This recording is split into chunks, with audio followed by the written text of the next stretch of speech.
Guys, when I told you this week was crazy busy, it was crazy busy, and we are on 10 hours mandatory overtime at work.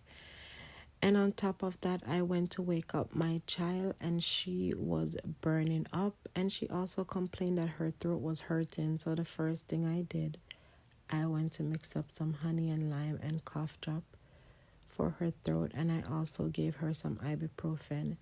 In the meantime, I went to call her doctor to schedule an appointment because whenever my child have a fever, something is going on. And she couldn't go to school because, of course, I didn't know what it was. So I called the doctor, scheduled her an appointment for the day, and I gave her a little bit of ibuprofen and a little bit of other medicines just to keep her until we go to the doctor to see what's going on. I worked for a few hours and I took my lunch break to take her to the doctor, and I let her just lay in bed and just be comfortable. Now, on my break, I went and take her to the doctor. I was running a little bit late, but because the office is not too far, I left out exactly the time I was supposed to be at the appointment, which I got there in a couple of minutes, but I was running a little bit late. When we got there, this is my little sicky poo. She's so adorable sometimes, my spoiled child. Now it crazy, I was recording her even though she didn't want to be recorded because she was sitting there blending in with the office decor, the colors and everything. And of course she dressed herself because I don't know why she have on so much color.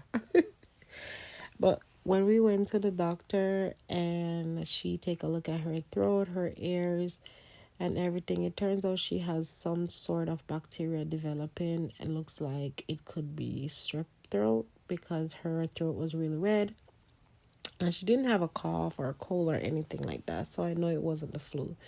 She tried to give me a kiss, but me like, no girl, not on the lips. You have to kiss me on the jaw because you can't get mommy sick, because both of us can't be sick, because you can't take care of me when I'm sick and daddy has to work.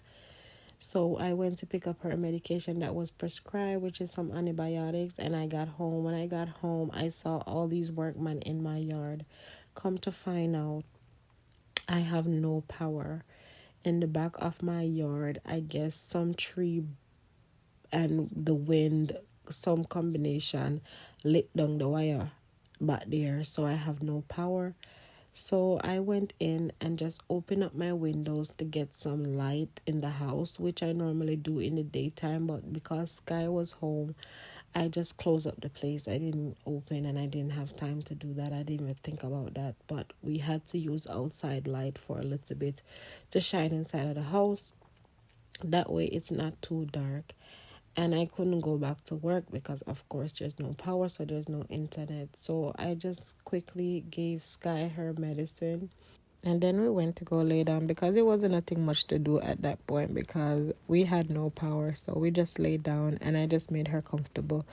But shout out to everybody that called and checked in. Her teachers called from her school literally Monday to Friday. Miss Brown, Miss D, Miss Sims, everybody called and check on her. Even Kennedy was worried about her. Kennedy told her mom that Sky wasn't at school and she misses Sky, but she'll be back up and running because today, Saturday, she's feeling better. Thanks for watching. Bye, y'all.